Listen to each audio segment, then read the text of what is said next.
Bounce off from the வால். இப்போது ஒரு பால் எடுத்து கீழே போட்டால் அது தரையில் பட்டு மேலே வருதா, அதே மாதிரி ஒரு ஆப்ஜெக்ட்லேருந்து வரக்கூடிய சவுண்ட் என்ன ஆகுது, ஒரு அப்டக்கல்ஸில் பட்டு அங்கேருந்து ரிஃப்ளெக்ட் ஆகி நம்ம இயரில் வந்து கேட்குது. ஓகேவா, இதுதான் ரிஃப்ளெக்ஷன் ஆஃப் சவுண்டு. இதில் வந்து இன்சிடெண்ட் அங்கே இயர்லேருந்து வரக்கூடிய ஆப்ஜெக்ட்லேருந்து வரக்கூடிய சவுண்டும் அங்கேருந்து அப்டக்கல்ஸில் பட்டு மறுபடியும் அங்கேருந்து ரிஃப்ளெக்ட் ஆகி வரக்கூடிய சவுண்ட், இது ரெண்டுமே எப்படி இருக்குன்னா ஈக்குவலாக இருக்குமா. The angle in which the sound is incident is equal to the angle in which the sound it is reflected. Incidents and reflected இது ரெண்டுமே ஈக்குவலாக இருக்கும். நெக்ஸ்ட் வந்து direction of incident sound, reflected sound and normal are இந்த same plane. அதாவது incident sound plus reflected sound இது எல்லாமே என்ன ஆகுது, ஒரே பிளேனில் அந்த அப்டக்கல்ஸில் படுது இல்லையா, அந்த அப்டக்கல்ஸ் வந்து ஒரே பிளேனில் மூணுமே வந்து ஒன்றா மீட் ஆகுது அப்படின்னு சொல்கிறாங்க. Next uses of multiple reflection of a sound. Multiple reflection அப்படிங்கிறது என்னது, அதாவது ரிஃப்ளெக்ஷனை நம்ம என்ன படித்தோம், ஒரு சவுண்ட் வேவ் வந்து ஒரு அப்டக்கல்ஸில் பட்டு ரிஃப்ளெக்ட் ஆகி வருது.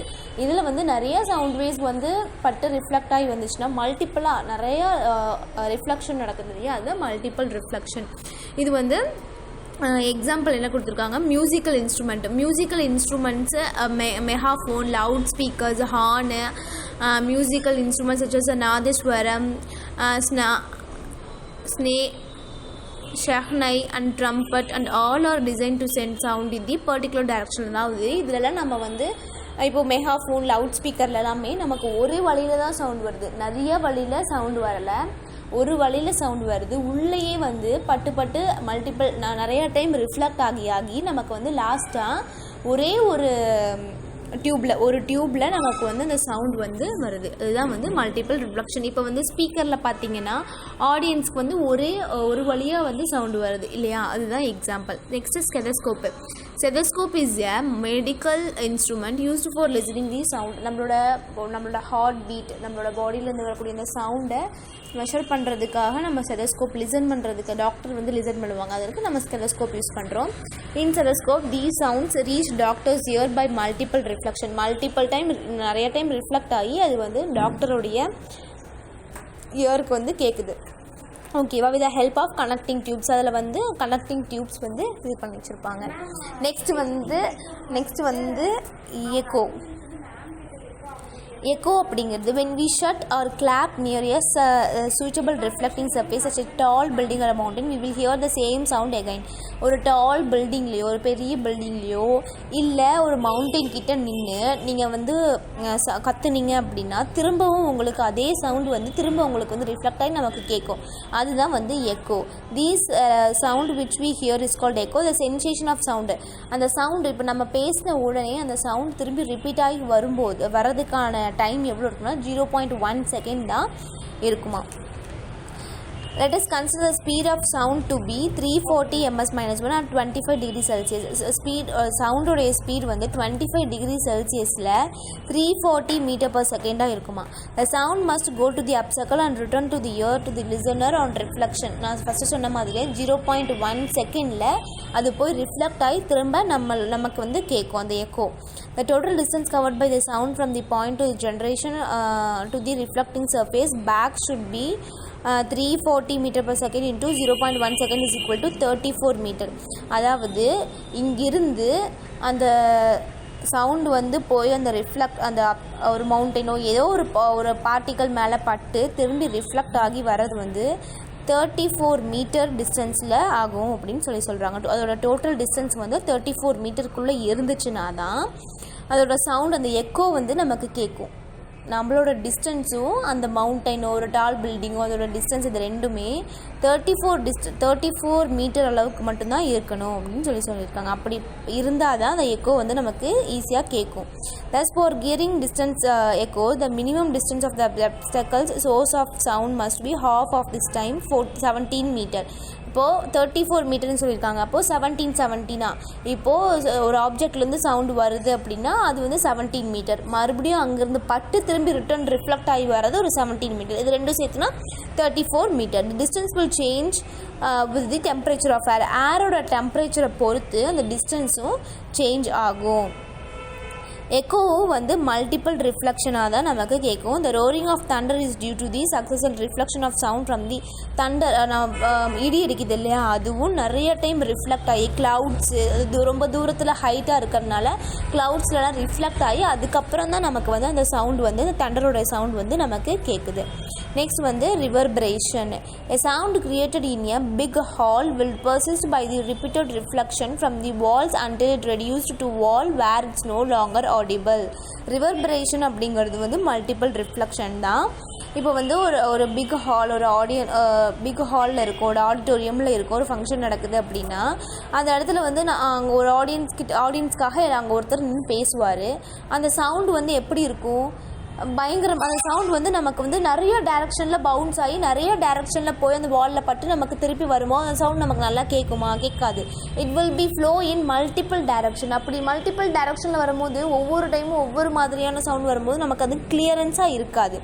அதையே வந்து இது பண்ணுறதுக்காக, அதை ரெடியூஸ் பண்ணுறதுக்காக ரூஃபு, அந்த ஆடிட்டோரியமில் வந்து இந்த ஃபைபர் போர்டு, ஃபெனல் கிளாத் அப்படிங்கிற கிளாத், அப்புறம் ரஃப் பிளாஸ்டரு, ட்ராப்பரிஸ், இந்த மாதிரியெல்லாம் அந்த ஆடிட்டோரியமை சுற்றியோ இல்லை ஒரு பெரிய பில்டிங்கை சுற்றியோ அவங்க கவர் பண்ணி வச்சுருப்பாங்க. அப்படி அதை யூஸ் பண்ணுறதுனால அந்த ரிஃப்ளெக்ட் ஆகி வரக்கூடியது அந்த சவுண்ட் வேவ்ஸ் இருக்கு இல்லையா, அது வந்து வெளியில் போயிடுது. நமக்கு வரக்கூடிய அந்த சவுண்டு மட்டும் நமக்கு வந்து நீட்டாக வந்து நமக்கு கேட்கும். The seat material also selected on the basis of the sound observing properties. Sound observing properties, அதுவும் சவுண்டு அப்சர்வ் பண்ணக்கூடிய ப்ராப்பர்ட்டிஸ், இது எல்லாமே நான் சொன்னது இந்த rough plaster, draperies, fibre board, இது எல்லாமே சவுண்டை அப்சர்வ் பண்ணிவிட்டு நமக்கு தேவையான சவுண்டை வந்து அதை ரிஃப்ளெக்ட் பண்ணி கொடுக்குது. This is a separate branch in a physics is called acoustics. இதை வந்து அதாவது ரிவர்பரேஷன், அந்த சவுண்டை பற்றின அந்த மல்டிபிள் ரிஃப்ளெக்ஷன், இந்த ரிஃப்ளெக்ட் ஆகி வரக்கூடிய அந்த சவுண்டை பற்றி நம்ம படிக்கிறது என்னன்னு சொல்கிறோன்னா அதை வந்து அகாஸ்டிக்ஸ் அப்படின்னு சொல்லி சொல்கிறாங்க. நெக்ஸ்ட் வந்து ultrasonic sound or ultrasound. Ultrasonic sound அப்படிங்கிறது கிரேட்டர் தென் 20,000 ஹெர்ட்ஸ் இருந்துச்சுன்னா அது அல்ட்ராசோனிக் சவுண்ட்ஸு. அதை வந்து நம்ம ஹியூமன் இயரால் அதனால் கேட்க முடியாது. ஆனால் அனிமல்ஸால் அது வந்து animals can able to hear that ultrasonic sounds frequencies.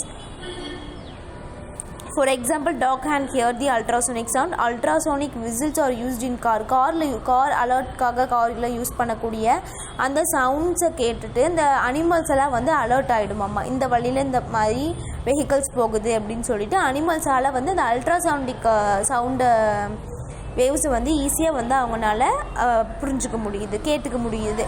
Next, an important use of ultrasound is in examining inner parts of the body. The ultrasonic waves allows the different tissues such as organ, bones to seen and distinguished by the bouncing of ultrasonic wave by the object examined.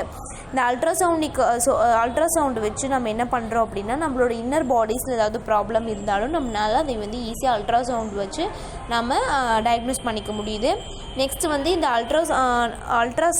Ultrasonic waves என்ன பண்ணுறாங்க அப்படின்னா என்ன பண்ணுது அப்படின்னா அது நம்ம பாடிக்குள்ளே போய் bounce ஆகி உள்ளுக்குள்ளே ஏதாவது ப்ராப்ளம் அந்த ஒரு ஆர்கனை வந்து அந்த ஆர்கன் மேலே பட்டு அதை ரிஃப்ளெக்ட் ஆகி அந்த இமேஜை வந்து அப்படியே நமக்கு ஒரு கிராஃப் ஃபார்மில் கொடுக்குது. The echogram is an image obtained by the use of reflected ultrasonic wave. அந்த ரிஃப்ளெக்ட் ஆகி அந்த வரக்கூடிய அந்த அல்ட்ராசோனிக் இமேஜ் எப்படி இருக்குன்னா ஒரு கிராஃப் மாதிரி, அதை வந்து எக்கோகிராம் அப்படின்னு சொல்லுவாங்க. இது வந்து மெடிக்கலில் டயக்னோஸ்டிக் ஒரு ப்ராப்ளம் ஏதாவது இருக்கா அப்படின்னு சொல்லி நம்ம கண்டுபிடிக்கிறதுக்காக யூஸ் பண்ணுறோம். மெரைன் சர்வேக்காகவும் இதை வந்து இந்த அல்ட்ராசோனிக் சவுண்டை வந்து யூஸ் பண்ணுறாங்க. நெக்ஸ்ட் வந்து அப்ளிகேஷன் வந்து என்ன பண்ணுறாங்கன்னா சின்ன மைன்யூட்டாக இருக்கக்கூடிய பார்ட்டிகல்ஸ் எல்லாத்துலேயும் ஏதாவது டஸ்ட் இருக்கு இல்லையா, அந்த டஸ்ட்டை க்ளீன் பண்ணுறதுக்காக, மைன்யூட் பார்ட்டிகல் இருக்கக்கூடிய டஸ்ட்டை க்ளீன் பண்ணுறதுக்காக இந்த அல்ட்ராசோனிக் வேவ்ஸை யூஸ் பண்ணுறாங்க. நெக்ஸ்ட் வந்து மெட்டல்ஸில் இருக்கக்கூடிய கிராக்கு, அந்த கிராக்ஸ் எல்லாத்தையும் டிடெக்ட் பண்ணுறதுக்காகவும் இதை நம்ம யூஸ் பண்ணுறோம். நெக்ஸ்ட் வந்து ஹார்ட்டோடைய இமேஜ் எடுக்கிறதுக்காக, ஹார்ட்டில் ஏதாவது ப்ராப்ளம் இருக்கா அப்படின்னு செக் பண்ணுறதுக்காக எக்கோ கார்டியோகிராம், ஹாஸ்பிட்டலில் நீங்கள் பார்த்துருப்பீங்க, எக்கோ கார்டியோகிராம் கிராஃப் மாதிரி வந்து மேலேயும் கீழே கர்வ் மாதிரி வந்திருக்கும், கர்வாக இருக்கும், அது வந்து எக்கோ கார்டியோகிராம். அதுவும் அல்ட்ராசோனிக் வேவ்ஸ் மூலமாக தான் நமக்கு கிடைக்குது. Next ultrasounds may be employed to break small stones. கிட்னியில் இருக்கக்கூடிய சின்ன ஸ்டோன்ஸ் எல்லாத்தையுமே இந்த அல்ட்ராசோனிக் வேவ்ஸ் சவுண்ட்ஸ் மூலமாக நம்ம வந்து பிரேக் பண்ண முடியும். நெக்ஸ்ட்டு சோனார் அப்படிங்கிறது என்னென்னா sound navigation and ranging sonar அப்படிங்கிறது ஒரு டிவைஸு. இதில் வந்து which is the device that use ultrasonic waves to measure the distance, direction and speed of the underwater object. வாட்டருக்கு அடியில் இருக்கக்கூடிய ஆப்ஜெக்ட்ஸோடைய டிஸ்டன்ஸ், அதோட டைரக்ஷன், அதோட ஸ்பீட், இது எல்லாத்தையுமே வந்து கண்டுபிடிக்கிறதுக்காக இந்த சோனார் அப்படிங்கிற டிவைஸ் யூஸ் ஆகுது. இந்த சோனாரில் வந்து டிரான்ஸ்மிட்டர், டிடெக்டர் அப்படின்னு சொல்லிட்டு 2 இருக்கும். அந்த 2ஐயும் வந்து அந்த ஷிப்பில், அதாவது ஷிப்போட அடியில் இல்லை போட்டோட அடியில் வந்து ஃபிட் பண்ணி வச்சுருப்பாங்க. இந்த டிரான்ஸ்மிட்டர் வந்து ஒரு அல்ட்ராசோனிக் வேவ்ஸ் வந்து ப்ரொடியூஸ் பண்ணி அது வந்து டிரான்ஸ்மிட் பண்ணும். The waves travels through water and after striking the object. அந்த waves வந்து அந்த வாட்டரில் ட்ராவல் பண்ணிட்டு இருக்கும்போது ஒரு ஆப்ஜெக்டை ஸ்ட்ரைக் பண்ணதுக்கப்புறம் ரிஃப்ளெக்ட் ஆகி வரும். அப்படி ரிஃப்ளெக்ட் ஆகி வரும்போது அதை வந்து அந்த ரிஃப்ளெக்டட் வேவ்ஸை வந்து டிடெக்டர் வந்து டிடெக்ட் பண்ணி வச்சுக்கும். அதை டிடெக்ட் பண்ணதுக்கப்புறம் அதை எலக்ட்ரிக்கல் சிக்னல்ஸாக அதை வந்து கன்வெர்ட் பண்ணிடுவாங்க. அதாவது ஒரு நார்மலான சவுண்ட் வேவ்ஸ், அந்த சவுண்ட் வேவ்ஸ் ஒரு ஆப்ஜெக்ட் மேலே பட்டு ரிஃப்ளெக்ட் ஆகி வர்றது, அந்த ரிஃப்ளெக்ட் ஆகி வரக்கூடியதை வந்து டிடெக்டர் வந்து கலெக்ட் பண்ணி வச்சுக்கும். டிடெக்டர் கலெக்ட் பண்ணதுக்கப்புறம் அதை வந்து எலக்ட்ரிக்கல் சிக்னல்ஸாக கன்வெர்ட் பண்ணிடுவாங்க. Next, the distance of the object that is reflected the sound wave can be calculated by. அதாவது ஒரு ஆப்ஜெக்டோடைய டிஸ்டன்ஸு சவுண்ட் வேவ் மூலமாக கேல்குலேட் பண்ணுறது எப்படின்னா, அதோட ஸ்பீடு, அதாவது வாட்டருடைய speed and the time interval between the transmission and reception of the ultrasound wave. அதாவது டிரான்ஸ்மிஷனுக்கும் ரிசப்ஷனுக்கும் இருக்கக்கூடிய அந்த டைம் இன்டர்வலை பொறுத்து அந்த வாட்டருடைய ஸ்பீட் எவ்வளோ அப்படின்னு சொல்லி நம்மளால் டிட்டர்மைன் பண்ணுறோம். The time interval between the transmission and reception of ultrasonic waves. அந்த டைம் இன்டர்வல் நம்ம என்னென்னு இண்டிகேட் பண்ணுறோம்னா டி அப்படின்னு சொல்கிறோம். Speed of sound through sea water. சவுண்டோடைய ஸ்பீடு வந்து சி வாட்டரில் எவ்வளோனா 2D/T = V. இந்த மெத்தட் நம்ம என்னென்னு சொல்கிறாங்கன்னா எக்கோ ரேஞ்சிங் அப்படின்னு சொல்கிறாங்க. டெப்த்தில் அடியில், சிக்கு அடியில் வந்து என்னென்ன இருக்குது அதையெல்லாம் நம்ம வந்து ஈஸியாக அந்த அல்ட்ராசோனிக் சவுண்ட் வேவ்ஸ்னால் நம்ம வந்து டிட்டர்மைன் பண்ணிக்க முடியுது. நெக்ஸ்ட் வந்து determine the depth of sea and to locate underwater hills, valley, submarines, icebergs, etc. அவ்வளோதான். நெக்ஸ்ட் வந்து சோனார். நெக்ஸ்ட் வந்து எலக்ட்ரோகார்டியோகிராம். அப்படிங்கிறது வந்து ஒன் ஆஃப் த சிம்பிள் அப்புறம் வந்து oldest cardiac investigation. It can provide a wealth of useful information and remain essential part of assessment. அதாவது ஹார்ட்டில் நமக்கு என்ன ப்ராப்ளம் இருக்குது அப்படிங்கிறது இந்த இசிஜி. ஃபஸ்ட்டு நம்ம ஏதாவது ஹார்ட் பெயின் அப்படின்னு சொல்லி போனோம்னாலே ஃபஸ்ட்டு அவங்க எடுக்கிறது வந்து இசிஜி தான் இருக்கும். அதாவது கார்டியோகிராம் தான் செக் பண்ணுவாங்க. In ECG sound variation produced by heart is converted into electric signal. ஹார்ட்டில் வரக்கூடிய அந்த சவுண்ட், ஹார்ட் பீட்டோடைய சவுண்டை வச்சு தான் இது இசிஜி வந்து எடுக்கிறாங்க. இந்த சவுண்ட், அந்த ஹார்ட்டில் வரக்கூடிய இந்த ஹார்ட் பீட்டோடைய சவுண்ட் வேரியேஷனை பொறுத்து அந்த வேரியேஷன் இது இருக்கு இல்லையா, அந்த சவுண்டை வந்து எலக்ட்ரிக் சிக்னலாக கன்வெர்ட் பண்ணுறாங்க. நெக்ஸ்ட் வந்து இந்த ECG is simply a representative of electrical activity of heart muscles as it change with time. அதாவது ஒரு அப்பப்போ டைமுக்கு, அந்த டைமுக்கு எவ்வளோ சேஞ்சஸ் இருக்குது, என்ன வேரியேஷனில் வந்து இந்த ஹார்ட் பீட் வந்து ப்ரொடியூஸ் பண்ணுது, இந்த சவுண்டு வேரியேஷன் எப்படி இருக்குதுன்னு அது ஒவ்வொரு டைமும் அதையும் வந்து செக் பண்ணிகிட்டே இருக்காங்க. நெக்ஸ்ட் வந்து usually it is printed on paper for easy analysis. அதாவது இப்போது இந்த சவுண்டு ஹார்ட்லேருந்து வரக்கூடிய அந்த சவுண்ட் வைப்ரேஷனாக வந்து அது வந்து எலக்ட்ரிக்கல் சிக்னலாக கன்வெர்ட் ஆகுது. இப்போது வந்து 3 o'clock அப்படி இருக்குன்னா 3:10 எப்படி இருக்கும், 3:05, 3:10, 3:15 அப்படின்னு ஒவ்வொரு டைமுக்குமே அதை வந்து அவங்க செக் பண்ணி அந்த செக் பண்ணக்கூடிய அந்த இது வந்து எப்படி வரும்னா பேப்பரில் நம்ம பார்க்குற மாதிரி பிரிண்டடாக வந்து அது கம்ப்யூட்டரில் ரெக்கார்ட் ஆகி நமக்கு பேப்பரில் வந்து கிடைக்கும். நீங்கள் பார்த்தா தெரியும், கார்டியோகிராம் எல்லோரும் பார்த்துருப்பீங்க. அந்த மிஷின் ஒரு பாக்ஸ் மாதிரி இருக்கும், அதில் வந்து கார்டியோகிராம், இசிஜி நீங்கள் டிவிலலாம் பார்த்துருப்பீங்க. அந்த கர்வ் அப் அண்ட் டவுனில் கர்வில் இருக்கும் அது. Next, the sum of these electrical activity when amplified and recorded for just a few seconds is known as ECG. இந்த few second கொஞ்சம் நேரத்திலே வந்து அந்த எலக்ட்ரிக்கல் சிக்னல் வந்து ரெக்கார்ட் ஆகி நமக்கு இசிஜியாக நமக்கு கிடைக்கும். நெக்ஸ்ட் வந்து structure of ear, human ear, structure of human ear. How do we hear? We are able to hear with the help of an extremely sensitive device called ear. நம்ம ஒரு விஷயத்தை வந்து இயர் மூலமாக தான் நம்ம எல்லாத்தையுமே நம்மளால் ஹியர் பண்ணிக்க முடியாது. It allows us to convert pressure variation in air with audible frequency into electrical signal that travel to brain. அதாவது நமக்கு ஒரு சவுண்டை நம்ம இயருக்கு கொண்டு போய் அங்கேருந்து பிரெயினுக்கு அந்த இன்ஃபர்மேஷன் போகுது. இந்த outer ear is called pinna. Outer இயரை வந்து நம்ம பினா அப்படின்னு சொல்கிறோம்.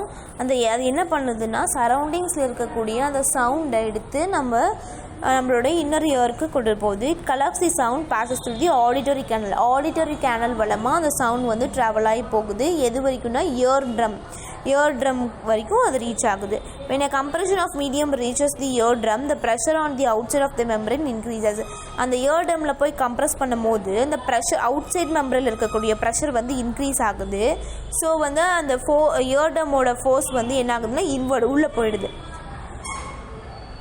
அதே மாதிரி அந்த இயர் ட்ரம் வந்து அவுட்வேர்டு அண்ட் இன்வேர்டு ரேர்ஃப்ராக்ஷன் ஆகும்போது அவுட்வேர்ட் ஆகுது, கம்ப்ரஸ் ஆகும்போது இன்வேர்ட் ஆகுது, ரேர்ஃப்ராஷ் ஆகும்போது அவுட்வேர்ட் ஆகுது. அப்படி ஆகும்போது அந்த இடத்துல ஒரு வைப்ரேஷன் வந்து in this way the year drum vibrate. அந்த இடத்துல வந்து கம்ப்ரெஷனும் ரேர்ஃப்ராக்ஷனும் ஆகும்போது அந்த இடத்துல ஒரு வைப்ரேஷன் ப்ரொடியூஸ் ஆகுது. அந்த வைப்ரேஷன் என்ன ஆகுதுன்னா ஆம்ப்ளிஃபை ஆகுது. எப்படின்னா ஹேமர், ஆன்வில் அண்ட் ஸ்டிர்ரப் அப்படிங்கிற போன் வந்து ஆம்ப்ளிஃபை பண்ணுது. அந்த ஆம்ப்ளிஃபையான அந்த வைப்ரேஷனை வந்து நம்ம என்ன பண்ணுறாங்கன்னா இன்னர் இயருக்கு எடுத்துகிட்டு போகிறாங்க, டிரான்ஸ்மிட் பண்ணுறாங்க. மிடில் இயர்லேருந்து இன்னர் இயருக்கு அதை டிரான்ஸ்மிட் பண்ணுறாங்க. அப்புறம் அந்த இன்னர் இயருக்கு போனதுக்கப்புறம் அது ஒரு எலக்ட்ரிக்கல் சிக்னலாக வந்து கன்வெர்ட் ஆகுது.